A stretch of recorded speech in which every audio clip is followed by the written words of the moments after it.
অবশেষে হাতে পেলাম আমার সেই কাঙ্ক্ষিত সার্টিফিকেট। এই সার্টিফিকেটটি হচ্ছে ব্রডকাস্ট টেকনোলজিস্ট হিসেবে আমি আন্তর্জাতিকভাবে স্বীকৃতি পেয়েছি।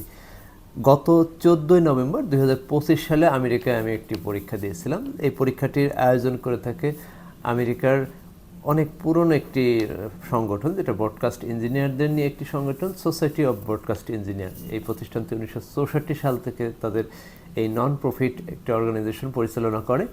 তারা সারা বিশ্বের বিভিন্ন ব্রডকাস্ট ইঞ্জিনিয়ারদেরকে একটা স্বীকৃতি দিয়ে থাকে।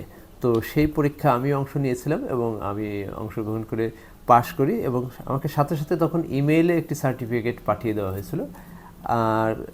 আর কিছুদিন আগে আমাকে হার্ড কপি পাঠানো হয়েছে কুরিয়ার সার্ভিসে।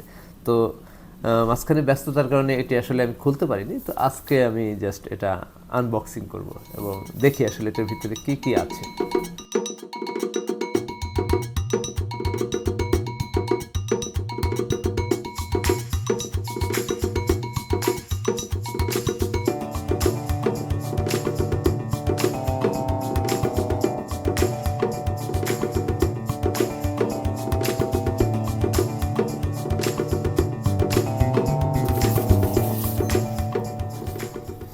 এখানে 3টা জিনিস পাঠানো হয়েছে। একটি হচ্ছে সার্টিফিকেট, আমি যে একজন ব্রডকাস্ট টেকনোলজিস্ট তার সার্টিফিকেট।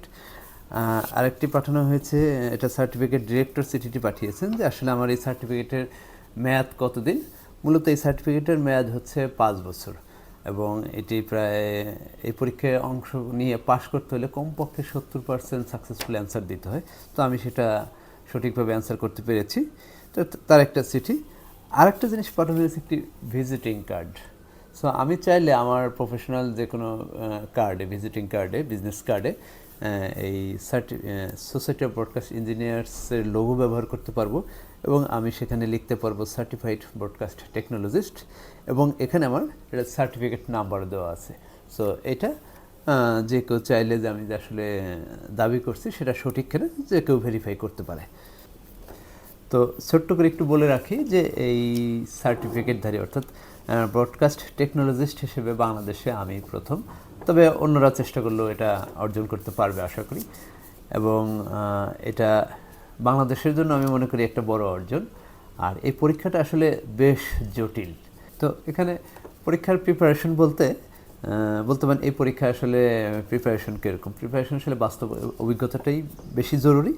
পাশাপাশি এখানে আমরা তো সাধারণত ব্রডকাস্টিংয়ে যারা কাজ করি তারা শুধু প্র্যাকটিক্যাল কাজ করে অভ্যস্ত, বা কাজ করতে গিয়ে থিওরিক্যাল কিছু বিষয় মাথায় রাখতে হয়। এখানে কিছু গাণিতিক প্রশ্নের আসে যেটা সমাধান করতে হয়, অ্যান্সার দিতে হয়, এবং পরীক্ষাটি পুরোটা খাতা কলমে হয়। এটা অনলাইনে না, খাতা কলমে পরীক্ষাটা অংশ নেয়, এবং একজন প্রক্টর পাশে থাকে, সে অলওয়েজ মনিটরিং করে। তো এভাবে একটি জটিল প্রক্রিয়ার মধ্যে দিয়ে এই সার্টিফিকেটটা অর্জন করতে হয়। তো যাই হোক, এখন প্রশ্ন থাকতে পারে এই সার্টিফিকেট দিয়ে আমার কী লাভ। লাভ আসলে তেমন কিছু না, আবার অনেক কিছু। প্রথমত, আমি আন্তর্জাতিকভাবে স্বীকৃত একজন ব্রডকাস্ট টেকনোলজিস্ট।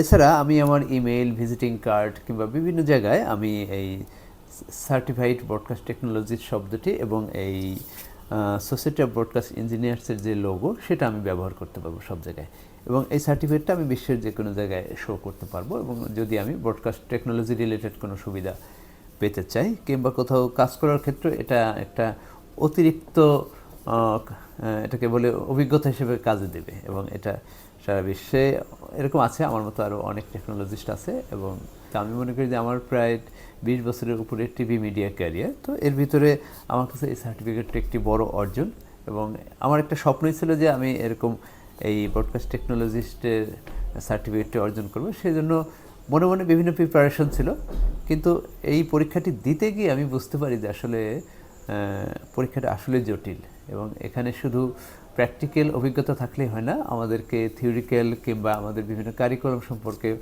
জানতে হয়। পাশাপাশি ব্রডকাস্ট টেকনোলজির বিভিন্ন থিওরিক্যাল বিষয়, গাণিতিক বিষয়গুলোকেও সম্পর্কেও বেশ জানতে হয়। তো সেটা আমি চেষ্টা করেছি, অর্জন করেছি এবং সফল হয়েছি।